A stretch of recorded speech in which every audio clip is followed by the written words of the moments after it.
Assalamualaikum warahmatullahi wabarakatuh. Alhamdulillah wassalatu wassalamu ala sayyidina Muhammadir Rasulillah wa ala alihi wa sahbihi wa mawalah. Amma ba'du, teman-teman yang dirahmati Allah, mari kita lanjutkan pembahasan masih seputar tamyiz ya, dan kali ini kita akan membahas hukum tamyiz apabila mumayyiznya itu malhus. Jadi hukmu tamyizi, hukum tamyiz iza kana al mumayyizu malhuzan, apabila mumayyiznya itu malhus. Dulu di bab tamyiz kita sudah bahas apa itu bagian tamyiz. Tamyiz itu ada dua, ada yang tamyiz malfuz, ada yang tamyiz malhus. Tamyiz malfuz itu adalah tamyiz yang mumayyiznya itu berupa bilangan, kemudian takaran, timbangan atau ukuran. Nah, sedangkan mumayyiz malhus itu adalah mumayyiz yang tidak dilafazkan mumayyiznya, tetapi bisa dipahami dari susunan kalimat itu. Baik, mari kita perhatikan contoh-contoh berikut ini. Ada 4 contoh di sini ya. Hasunal ghulamu kalaman. Anak itu sangat baik. Kalaman ucapannya. Nah, di sini kalaman adalah tamyiz. Dia dalam keadaan mufrad dan mansub. Hasunal kalam, hasunal ghulamu di sini dari kalimat ini dapat dipahami mumayyiznya. Anak itu baik. Nah, berarti kan kalau kita sebut anak itu baik, berarti ada sesuatu yang baik pada diri anak itu. Hanya saja kita belum tahu. Nah, ketika disebut kalaman, yang baik itu adalah ucapannya itu. Nah, barulah kita mengerti karena sudah ditambahkan tamyiznya. Selanjutnya contoh nomor 2. I'tadala ar-rajulu qamatan. I'tadala ar-rajulu qamatan.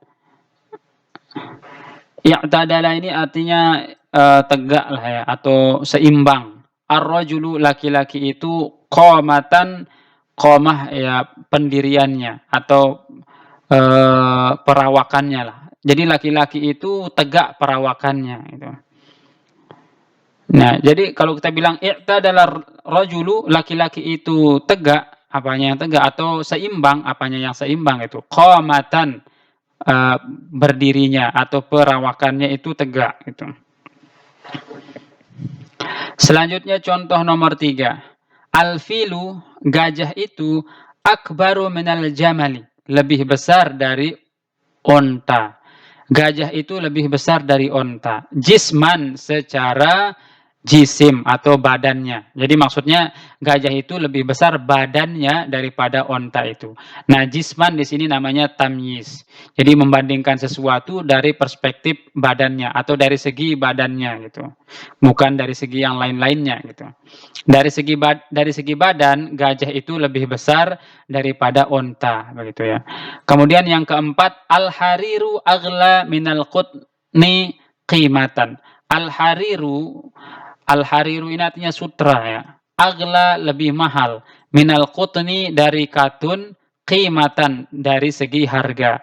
Maksudnya dari segi harga sutra lebih mahal daripada katun atau kapas gitu ya. Harga sutra lebih mahal gitu. Nah, ini namanya adalah tamyiz malhus. Tamyiz malhus. Oke, sebelum dijelaskan lebih lanjut, mari kita baca pembahasannya. Ini sedikit ya pembahasannya. Al-bahsu, pembahasan. Taqaddama laka annal mumayyiza qismani. Sudah lewat disebutkan bahwasanya tamyiz itu ada 2 bagian. Malfuzun wa malhuzun. Ada namanya tamyiz malfuz, ada namanya tamyiz malhus. Wa idza ta'ammalta, dan jika kamu perhatikan al-amsilata al-mutaqaddimata, contoh-contoh yang sudah dibacakan tadi atau yang sudah lewat, wajatta al-mumayyiza, kamu menemukan mumayyiz fi kullim minha minan naw'is tsani, pada tiap-tiap darinya dari bagian yang kedua. Wa idza ta'ammalta tamyiza fi hazihil amsilah, tapi kalau kamu perhatikan contoh-contoh tamyiz pada contoh-contoh ini, Wa kadzalika fi kulli misalin akhar, begitu juga di contoh yang lainnya, yakunul mumayyizu fihi malhuzan. Mumayyiznya pada contoh 1, 2, 3, 4 ini adalah mumayyiz malhuz. Wajadtahu mansuban daiman. Yang mana kamu menemukan bahwa tamyiznya itu selalu dalam keadaan mansub. Jadi yang mau dikatakan oleh pengarang di sini adalah kalau tamyiznya itu adalah kalau mumayyiznya itu adalah mumayyiz malhuz, maka tamyiznya itu selalu dalam keadaan mansub. Kalaman ini tamyiznya mansub, qomatan mansub, jisman juga mansub, qimatan juga mansub.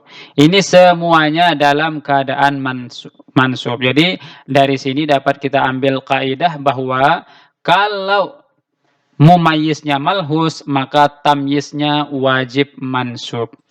Mari kita baca kaidahnya ya. Al-qaidatu kaidah.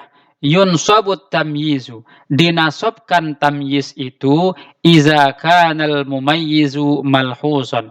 Apabila mumayyiznya adalah mumayyiz malhuz. Artinya kalau mumayyiznya itu bukan bilangan, bukan timbangan, bukan ukuran dan bukan takaran, itu disebut mumayyiz malhuz. Dan kalau itu adalah mumayyiz malhuz, maka tamyiznya itu harus dinasobkan. Gitu. Jadi semua yang tamyiz, yang mumayyiznya adalah mumayyiz malhuz, maka tamyiznya itu dinasobkan. Nah, demikian pembahasan ringkas kali ini, semoga dapat dipahami. Wallahu a'lam bishawab wa ilaihil marji'u wal ma'ab wa billahi taufiq wal hidayah. Wassalamu alaikum warahmatullahi wabarakatuh.